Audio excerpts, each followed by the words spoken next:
Hello everyone, welcome to my channel bright cam. My name is Pradeep Patel. And guys, पिछली video में हमने देखा था excited molecule and types of excitation. ठीक है, excited, excitation and types of excitation. आज का हमारा टॉपिक है path of the excited molecule. ठीक है, तो इस टॉपिक में हम लोग देखेंगे कि जो एक्साइटेड मॉलिक्यूल है उसका पथ किस प्रकार से उसका पथ होता है। ठीक है, The path of the excited molecule can be explained with the help of Jablonski diagram. यानी कि जो ये जो एक्साइटेड मॉलिक्यूल का जो पथ है उसे जबलेंस्की डायग्राम से इसे इसकी सहायता से एक्सप्लेन किया जाता है। This this diagram is a pictorial illustration of different energy state which are absorbed by a molecule। और ये जो डायग्राम है ये डिफरेंट एनर्जी स्टेट से मिलकर बना होता है और ये एब्जॉर्ब्ड मॉलिक्यूल के द्वारा इसे डिनोट किया जाता है। यानी कि जब मॉलिक्यूल एब्जॉर्ब करता है कोई एनर्जी, तो उस एनर्जी स्टेट यानी कि जो एनर्जी स्टेट है वो किसी मॉलिक्यूल के एब्जॉर्ब होने से उस स्टेट पर पहुंचता है, एनर्जी स्टेट पर। और ये जो डायग्राम है वो डिफरेंट एनर्जी स्टेट का होता है। जब मॉलिक्यूल का किसी एनर्जी स्टेट पर पहुंचना है, एक्साइट होना है, उस पर पहुंचना है, तो वो उसी मात्रा में एनर्जी एब्जॉर्ब करके उस एनर्जी स्टेट तक पहुंचता है। ठीक है, तो यहाँ पर डायग्राम आप देख सकते हैं कि ये क्या है, जोब्लेंस्की डायग्राम है। इसकी सहायता से हम path of the excited molecule यानी कि जो एक्साइटेड मॉलिक्यूल का पथ के बारे में जानेंगे कि किस प्रकार से यह एक्साइटेड होता है अलग अलग एनर्जी स्टेट पर। ठीक है, यहाँ पर एक दिया हुआ है ग्राउंड स्टेट S0। उसके पश्चात फिर जब ग्राउंड स्टेट से मॉलिक्यूल एनर्जी एब्जॉर्ब करके हायर स्टेट पर चले जाता है, S1 excited state, S2 excited state. ठीक है, तो वह यहाँ से अपना एनर्जी एब्जॉर्ब करके अलग अलग एनर्जी स्टेट पर चला जाता है। ठीक है, ये भी एनर्जी स्टेट है, ट्रिपलेट स्टेट। तो इसके बारे में हम लोग आगे डिटेल से पढ़ेंगे। Path of the excited molecule is a physical process. ये जो एक्साइटेड मॉलिक्यूल का जो पद है वो क्या है, फिजिकल प्रोसेस है। फिजिकल प्रोसेस टू टाइप्स के हैं, एक तो रेडिएटिव प्रोसेस एंड एक non radiative process. Radiative process में फ्लोरोसेंस एंड फास्फोरेसेंस आता है तथा एंड नॉन रेडिएटिव प्रोसेस में internal conversion IC and internal system crossing ISC and third है वाइब्रेशनल कैस्केड BC आता है। ये नॉन रेडिएटिव प्रोसेस में है, ये रेडिएटिव प्रोसेस में। यह एक फिजिकल प्रोसेस होता है। ठीक है, तो जब when A molecule absorb UV light it get excited and promoted from ground state S0 to excited singlet state S1 and S2 या हायर सिंगलेट स्टेट SA। यानी कि जब भी कोई मॉलिक्यूल अल्ट्रावायलेट लाइट या UV लाइट को absorb करता है तो वह एक्साइटेड स्टेट में चले जाता है। यह एक्साइटेड स्टेट, तो यह मॉलिक्यूल ग्राउंड स्टेट से S0 से एक्साइटेड स्टेट S1 S2 या हायर एक्साइटेड स्टेट में ये मॉलिक्यूल एक्साइट होकर चले जाता है। In the above state the molecule collide with neighbouring molecule, तथा उसके पश्चात ये जो मॉलिक्यूल है वह दूसरे मॉलिक्यूल के साथ कोलाइड या उससे इंटरेक्शन करता है तथा and after about 10⁻⁻13 to 10⁻11 second it comes back rapidly to the S1 state. यानी कि जब मॉलिक्यूल एनर्जी एब्जॉर्ब करके या लाइट एब्जॉर्ब करके एक्साइटेड स्टेट में चले जाता है तो वह मॉलिक्यूल किसी दूसरे मॉलिक्यूल के साथ इंटरेक्ट करता है तथा कुछ सेकंड उसके पश्चात कुछ सेकंड में ही 10⁻13 एंड 10⁻11 सेकंड में ही वह वापस S1 स्टेट में, हायर स्टेट से S1 स्टेट में बहुत ही फास्ट या रैपिडली वापस आ जाता है and release energy to the environment. वापस आते हुए एक अपना एनर्जी रिलीज करता है जो एब्जॉर्ब्ड किया रहता है। This process is called energy cascade. इस प्रकार के जो प्रोसेस है इसको एनर्जी कैस्केड कहते हैं। ठीक है, The lifetime of singlet excited state S1 is relatively long. Therefore, this state can undergo different physical and chemical process. जो ये सिंगलेट एक्साइटेड स्टेट है ये थोड़ा सा लॉन्ग प्रोसेस होता है, बाकी एक्साइटेड ऊपर S2 या S3 excited higher excited state से थोड़ा लॉन्ग टाइम लेता है। Therefore this state can undergo different physical and chemical process, जिसके कारण यह कुछ different physical and chemical process इसमें होते हैं S1 एक्साइटेड S1 स्टेट में, सिंगल एक्साइटेड S1 स्टेट में। इसमें प्रोसेस है fluorescence, internal conversion, triplet state T1 T2 T3, inter system crossing and phosphorescence. ठीक है, इसमें आप डायग्राम में देख रहे होंगे, ये इस S1 स्टेट है। जब हायर स्टेट में एक्साइटेड मॉलिक्यूल चले जाता है तो वहाँ से 10⁻⁻10 या फिर 10⁻13 सेकंड में वापस तुरंत आ जाता है। और ये S1 स्टेट में थोड़ा कुछ टाइम लगता है। इसमें बहुत सारे प्रोसेस होते हैं, फास्फोरेसेंस,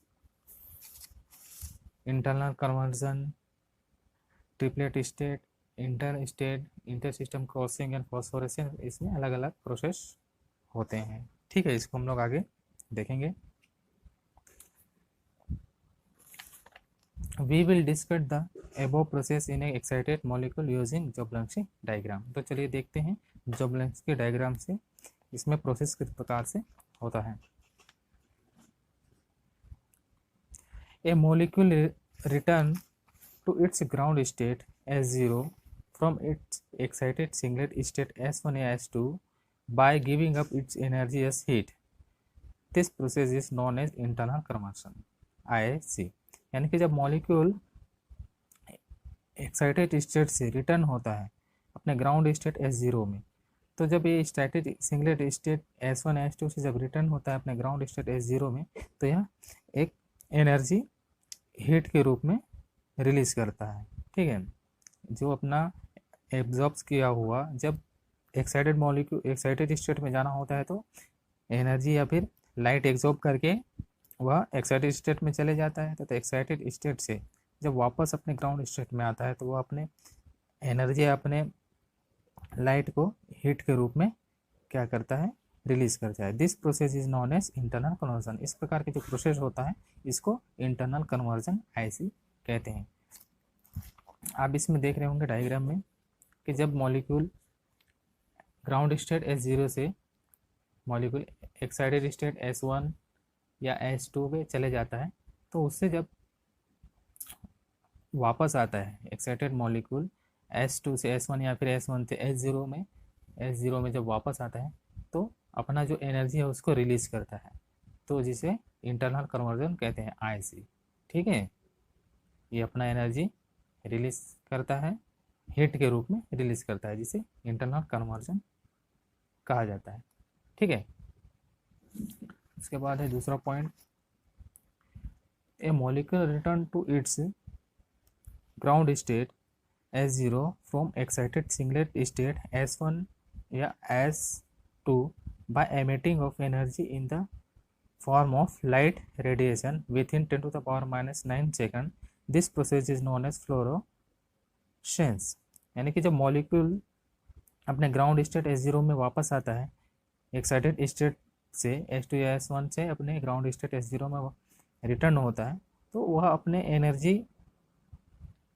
एनर्जी को क्या करता है, लाइट के रूप में, लाइट या रेडिएशन के रूप में एमिट करता है। ठीक है, तो अपने जो एनर्जी एग्जॉस्ट किया हुआ होता है उसे एक्साइटेड जैसे ग्राउंड स्टेट में जब वह वापस आता है तो अपने एनर्जी को लाइट रेडिएशन के रूप में एमिट करता है। और उस एमिट का टाइम है 10⁻⁹ सेकंड में अपने वापस आता है तथा अपना एनर्जी एमिट कर जाए। This process is known as fluorescence. इस प्रोसेस को क्या कहते हैं, फ्लोरोसेंस। डायग्राम में देखिए,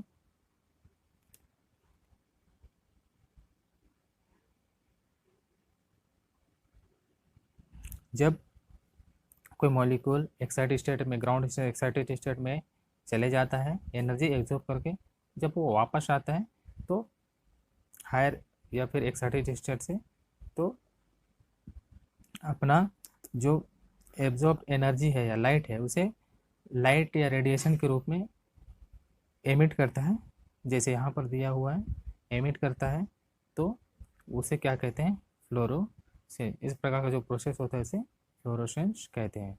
ठीक है, जहाँ पर यह अपने एनर्जी को लाइट के रूप में क्या करता है, रिलीज करता है। और फर्स्ट प्रोसेस में क्या होता है, इंटरनल कन्वर्शन में वो अपने एनर्जी को हीट के रूप में रिलीज करता है, और फ्लोरोसेंस में क्या होता है, अपने एनर्जी को लाइट के रूप में रिलीज करता है। ठीक है, this process is relatively slow, hence it is not a very common pathway in most of the compound. यानी कि ये जो प्रोसेस है, फ्लोरोसेंस का जो प्रोसेस है, ये थोड़ा स्लो होता है इंटरनल कन्वर्जन से, क्योंकि ये बहुत सारे कॉमन पथवे, यानी कि बहुत सारे कंपाउंड के लिए ये एक कॉमन पथवे होता है। और ये स्मॉलर मॉलिक्यूल्स होते हैं इसमें, तथा aromatic compound and main example of this process, यानी कि smaller molecules and aromatic compound इसके मेन एग्जांपल होते हैं। The emitted fluorescent light is of slightly lower energy than absorb light. यानी कि जो इसका फ्लोरोसेंट जो लाइट है, इसका जो एनर्जी है वो एब्जॉर्ब लाइट, जब मॉलिक्यूल एब्जॉर्ब लाइट को जब एब्जॉर्ब किया रहता है तो उसकी एनर्जी से इस फ्लोरोसेंट लाइट की जो एनर्जी है वो कम होती है। ठीक है, इसके बाद है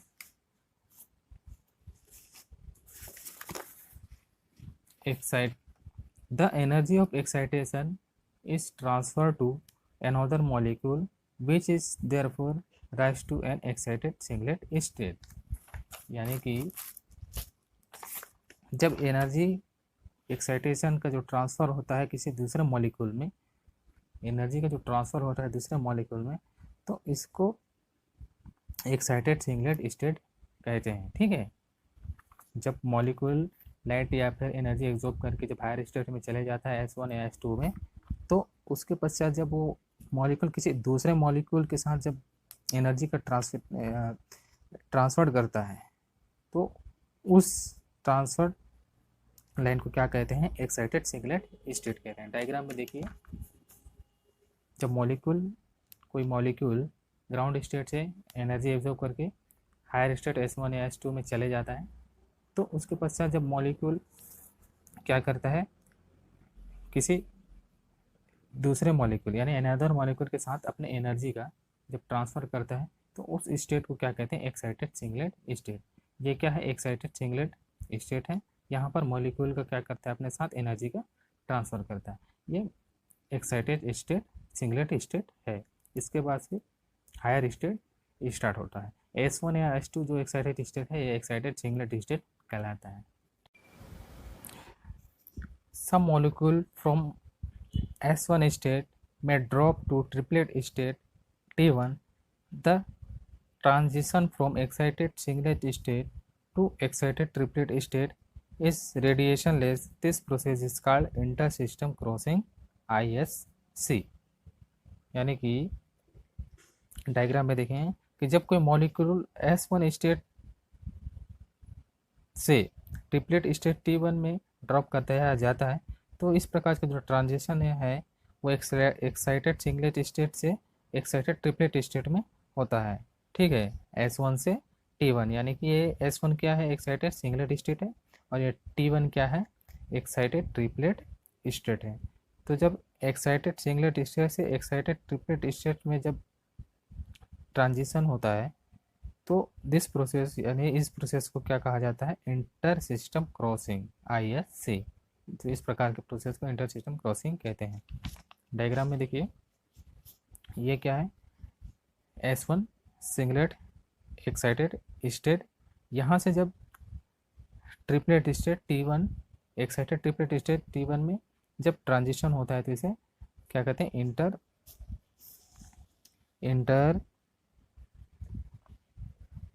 सिस्टम क्रॉसिंग स्टेट या कहते हैं। ठीक है, जब S1 से T1 एक्साइटेड ट्रिपलेट स्टेट में, सिंगलेट स्टेट से ट्रिपलेट स्टेट में ट्रांजिशन होता है, तो इसे ISC excited inter system crossing inter system crossing कहा जाता है, इंटर सिस्टम क्रॉसिंग कहा जाता है। ठीक है। सब molecule from S1 state may drop to triplet state even the transition from excited singlet state to excited triplet state is radiationless. This process is called intersystem crossing। यानी कि जब molecule S1 state से T1 state में transition करता है, यानी कि S1 क्या है, excited singlet state, and T1 excited triplet state. जब एक्साइटेड सिंगलेट स्टेट से एक्साइटेड ट्रिपलेट स्टेट पर ट्रांजिशन होता है, तो इस प्रकार के प्रोसेस को इंटर सिस्टम क्रॉसिंग ISC कहा जाता है। ठीक है। जब S1 सिंगलेट स्टेट से T1 ट्रिपलेट स्टेट में एक ट्रांजिशन होता है, तो इस प्रकार के जो ट्रांजिशन को इंटर सिस्टम क्रॉसिंग कहा जाता है, ISC। ठीक है। The first excitation triplet state, ये क्या है, first excitation triplet state T1। ठीक है। The first excited triplet state T1 is more stable because it has lower energy than the first excited singlet state.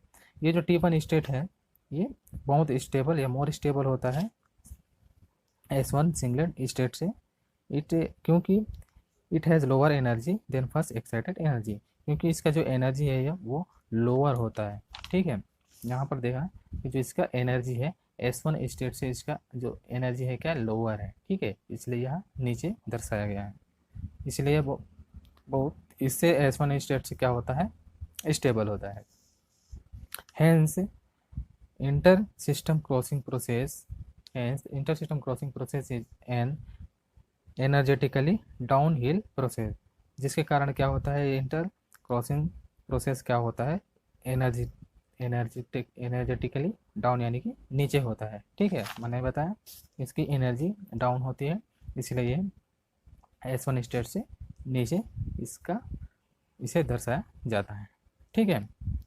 और ये stable भी होता है। S1 स्टेट से T1 स्टेट ट्रिपलेट स्टेट क्या होता है, स्टेबल होता है।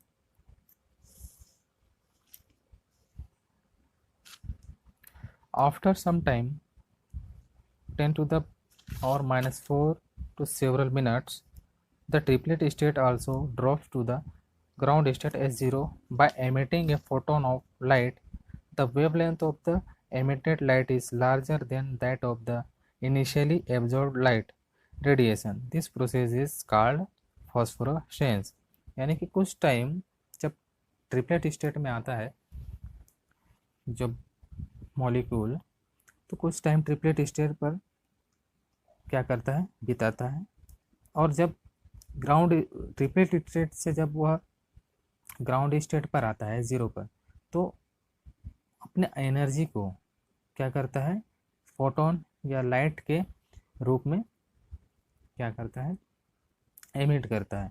फोटोन या लाइट के रूप में अपना एनर्जी को एमिट करता है, जिससे क्या होता है, जो wavelength of the emit light is larger, यानी कि जो इसका जो वेवलेंथ है, इसके जो लाइट है, इसका जो वेवलेंथ है वो अधिक होता है। जो इसका एनर्जी है उसको लाइट के रूप में एमिट करता है, और जो एमिटेड लाइट है उसको वेवलेंथ क्या होता है, हाई होता है, यानी कि लार्जर होता है than the initially absorb light radiation. यानी कि जो वह जितना लाइट एब्जॉर्ब किया होता है उसके वेवलेंथ से जो एमिटेड जब T1 से S0 पर वापस आता है, तो जो उसका एनर्जी का जो वेवलेंथ है वह एब्जॉर्ब किए हुए वेवलेंथ से अधिक होता है। इस प्रकार के प्रोसेस को क्या कहते हैं, फॉस्फोरेसेंस। ठीक है। डायग्राम में देखिए कि जब T1 स्टेट से S10 ग्राउंड स्टेट पर आता है मॉलिक्यूल, तो उसका जो एनर्जी है वो एब्जॉर्ब किए हुए गए एनर्जी के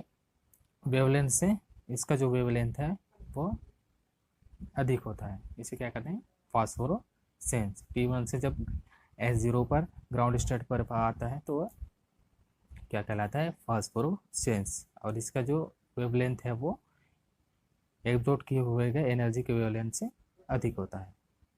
ठीक है।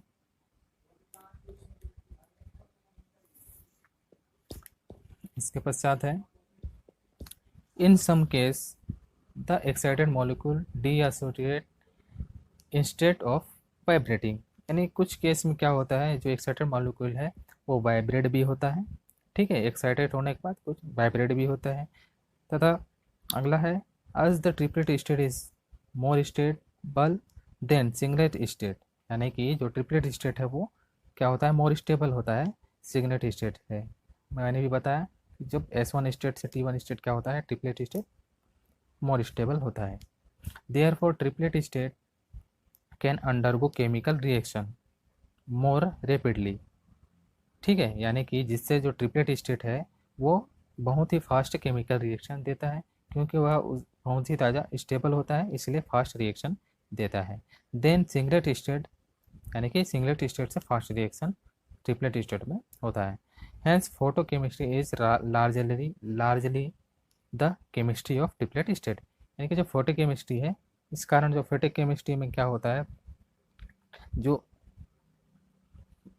फोटोकेमिस्ट्री है वो क्या होता है, अधिकतर ट्रिपलेट स्टेट में ही होता है। जो ट्रिपलेट स्टेट में जो केमिकल रिएक्शन होता है वही फोटोकेमिस्ट्री रिएक्शन कहलाता है। ठीक है, तो चलिएगा इसमें देखते हैं कि जहाँ पर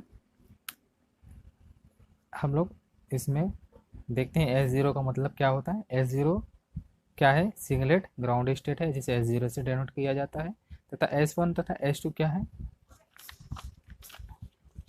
डायग्राम में भी आप देख लो। इसके साथ साथ ये क्या है, S0 ग्राउंड स्टेट है। ठीक है, उसके बाद S1 तथा S2 क्या है, एक्साइटेड सिंगलेट स्टेट। S1 से S2 एक्साइटेड सिंगलेट स्टेट। उसके बाद T या T1 क्या है, ट्रिपलेट स्टेट है। IC क्या है, इंटरनल कन्वर्जन, जो S2 से S1 पर जब एक्साइटेड मॉलिक्यूल एक्साइटेड स्टेट से सिंगलेट स्टेट या फिर ग्राउंड स्टेट पर वापस आता है तो उसे इंटरनल कन्वर्शन कहते हैं। उसके बाद ISC क्या है, इंटर सिस्टम क्रॉसिंग। और H है म्यू ए, एनर्जी एब्जॉर्ब्ड। और HμF क्या है, energy lost of fluorescent light, यानी कि जब फ्लोरोसेंट लाइट एनर्जी लॉस्ट करता है तो इसे HμF से डिनोट किया जाता है, फ्लोरोसेंस। ठीक है, और HμP energy lost of phosphorescent light, यानी जब फॉस्फोरेसेंट लाइट एनर्जी लॉस्ट करते हैं तो इसे HμP से डिनोट किया जाता है। ठीक है, तो इसमें देखते हैं हम डिफरेंट स्टेट या फिजिकल प्रोसेस। ठीक है, पहला, जब S0 से मॉलिक्यूल लाइट एब्जॉर्ब करके S1 स्टेट में चले जाता है तो ये क्या है, एक्साइटेड सिंगलेट स्टेट। उसके बाद फिर S1 से S1 पर क्या होता है, एनर्जी का या फिर एक्साइटेशन होता है या ट्रांसफ़र होता है S1 स्टेट से S1 स्टेट में ही। और उसके साथ साथ जब हीट रिलीज होता है तो इसे क्या कहते हैं, वाइब्रेशनल रिलैक्सेशन या फिर वाइब्रेशनल कैस्केड कहा जाता है। ये क्या होता है, S1 स्टेट के में ही, उसी के अंदर में ही एक्साइटेशन होता है। S1 स्टेट से फिर S0 स्टेट पर वापस जब आता है तथा एनर्जी क्या करता है, रिलीज करता है या हीट रिलीज करता है, उसे क्या कहते हैं, फ्लोरोसेंस। ठीक है, लाइट रिलीज करता है तो उसे फ्लोरोसेंस कहते हैं। जब S1 स्टेट से S0 स्टेट पर ग्राउंड स्टेट पर आता है तथा उसके साथ हीट रिलीज करता है तो उसे इंटरनल कन्वर्जन कहते हैं। तथा S1 स्टेट से T स्टेट या सिंगलेट स्टेट से ट्रिपलेट स्टेट पर जाता है तो उसे इंटरक्रॉसिंग सिस्टम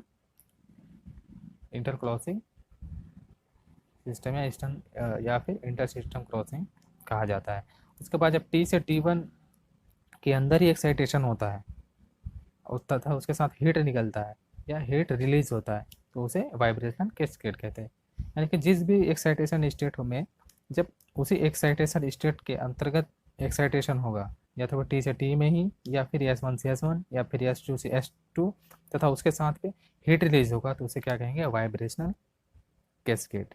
ठीक है, उसके बाद है T से जब ग्राउंड स्टेट S0 पर वापस आएगा मॉलिक्यूल तथा उसके साथ पर हीट रिलीज करेगा तो उसे इंटर सिस्टम क्रॉसिंग कहेंगे। ठीक है, S1 से T हो या फिर T1 से S0, उसे क्या कहेंगे, इंटर सिस्टम क्रॉसिंग। यानी कि ट्रिपलेट स्टेट से क्या कर रहा है, ग्राउंड स्टेट पर वापस आ रहा है, या फिर सिंगलेट स्टेट से ग्राउंड स्टेट पर जब वापस आता है तथा उसके साथ हीट रिलीज करता है मॉलिक्यूल, तो उसे इंटर सिस्टम क्रॉसिंग कहा जाता है। तथा लास्ट है टी से S0, जहाँ पर ट्रिपलेट स्टेट से ग्राउंड स्टेट पर वापस आता है तथा उसके साथ में लाइट रिलीज करता है, तो उसे फास्फोरेसेंस कहेंगे। यहाँ पर ध्यान देने वाली बात है कि जब ट्रिपलेट स्टेट से ग्राउंड स्टेट पर मॉलिक्यूल वापस आएगा तथा उसके साथ में लाइट रिलीज करेगा, तो उसे फास्फोरेसेंस कहेंगे। तथा जब सिंगलेट स्टेट से ग्राउंड स्टेट पर आएगा, सिंगलेट स्टेट S1 से ग्राउंड स्टेट पर आएगा तथा लाइट रिलीज करेगा, तो उसे फास्फोरेसेंस कहेंगे। तो गाइज आई होप आप लोग को ये टॉपिक समझ में आया होगा। So guys thank you for watching this video. Please subscribe my channel, like, share and comment.